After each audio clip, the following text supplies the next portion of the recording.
بندہ کسی بڑے شخص سے ملے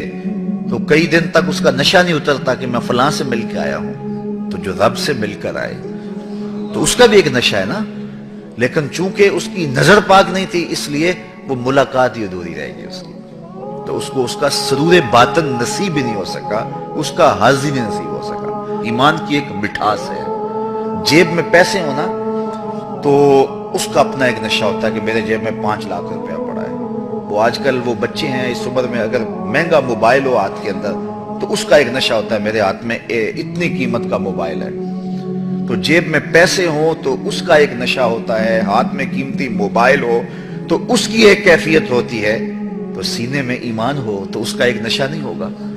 اس کی ایک کیفیت، اس کی ایک مہک، اس کی ایک خوشبو مشام ہستی کو معطر کرتی رہے گی اور اس کو ایک احساس ہوگا کہ مجھے اتنی بڑی دولت دی گئی۔ لیکن وہ کیوں نصیب نہیں ہوتی؟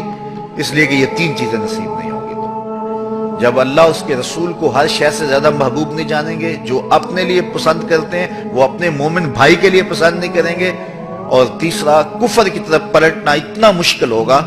کہ آگ میں جانا آسان ہوگا لیکن کفر کی طرف جانا مشکل ہوگا۔ جب تک یہ 3 چیزیں نہ ہوں تو فرمایا ایمان کی حلاوت، ایمان کی مٹھاس نصیب ہی نہیں ہوتی ہے۔ اور یہاں ایمان تو اتنے سستے ہو گئے ہیں کہ ایک اندازے کے مطابق پاکستان میں سال میں 10,000 لوگ بیرون ملک جانے کے لالچ میں اپنے آپ کو مرزئی لکھ دیتے ہیں۔ اتنا سوکھا اور اتنا سستا ایمان ہو گیا ہے، اتنی متاع ارزاں ہو گئی ہے، جبکہ یہ اتنی متاع عزیز تھی کہ اس کے لیے لوگوں نے جانے دی۔ صحابہ کی زندگیاں دیکھیں، تابعین کی زندگیاں دیکھیں، ان کی انگلیاں کاٹ دی، پور پور کاٹا گیا،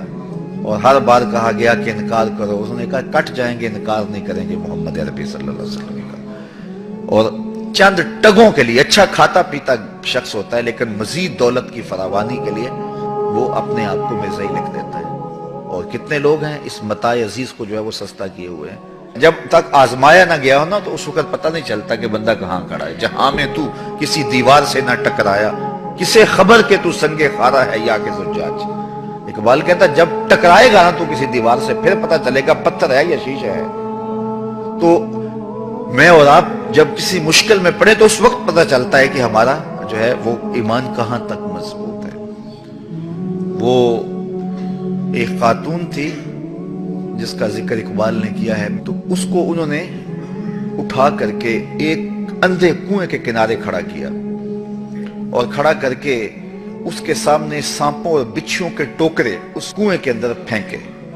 اور پھینک کر کے کہا کہ اب تجھے بھی اس میں پھینکنا ہے، یہ اندھا اور ویران کنواں ہے،